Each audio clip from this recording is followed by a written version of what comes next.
NTA neat పరీక్షలను సమర్థవంతంగా నిర్వహించాలని కేంద్ర విద్యాశాఖ మంత్రి తక్షణమే రాజీనామా చేయాలని డిమాండ్ చేస్తూ దేశవ్యాప్తంగా విద్యా సంస్థల బంద్లో భాగంగా ఆదోని పట్టణంలోని బంద్ కార్యక్రమం విజయవంతమైంది. గురువారం విద్యార్థి సంఘాల నాయకులు శ్రీనివాసులు, ఉదయ్, దస్తగిరి మాట్లాడారు. విద్యార్థుల భవిష్యత్తుతో చెలగాటమాడుతున్న కేంద్ర విద్యాశాఖ అధికారులను వెంటనే తొలగించాలని డిమాండ్ చేశారు.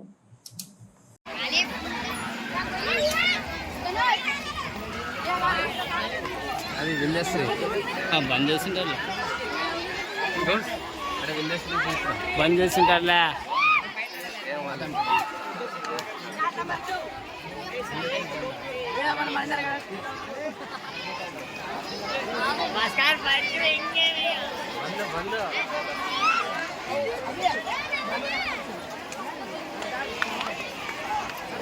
దేశవ్యాప్తంగా కేజీపీ విద్యా సంస్థలు బంద్ పిలిపిడింది.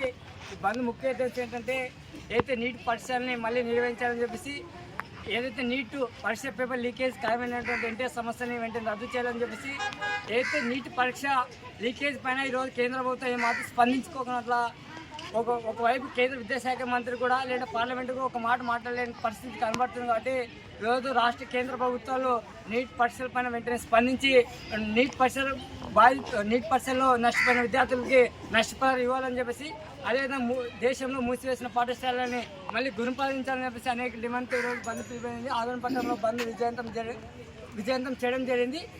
ఏదైతే ఇప్పటికైనా కేంద్ర ప్రభుత్వాలు వెంటనే స్పందించి నీట్ పరీక్షని మళ్ళీ నిర్వహించి ఎన్టీఆర్ సంస్థ రద్దు చేసి, అయితే ఈ రాష్ట్ర ముఖ్యమంత్రి చంద్రబాబు నాయుడు కూడా కేంద్రానికి లేఖ రాయాలని చెప్పేసి నీట్ పైన మేము అన్ని విద్యార్థి సంఘాలు డిమాండ్ చేస్తాం.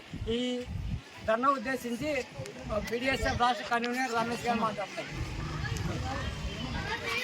కట్ చేసి మళ్ళీ తీయాలి. ఓకే మిత్రులారా, అయితే ఆదం పట్టణం బంద్ విజయవంతం చేయడం జరిగింది. అయితే ఇందాక అన్ని విద్యార్థి సంఘ నాయకులు మాట్లాడే సందర్భంగా నీట్ లీకేజ్ పైన ఈరోజు కేంద్ర ప్రభుత్వం నీటి పరీక్ష పేపర్ను అమ్ముకోవడం అంటే చాలా బాధాకర విషయం. ఈరోజు నరేంద్ర మోడీ గారు అనేక విషయాలపైన స్పందిస్తారు. ఎందుకు నీటి పైన ఎందుకు స్పందించలేదని చెప్పేసి విద్యార్థి సంఘాలు అడుగుతారు.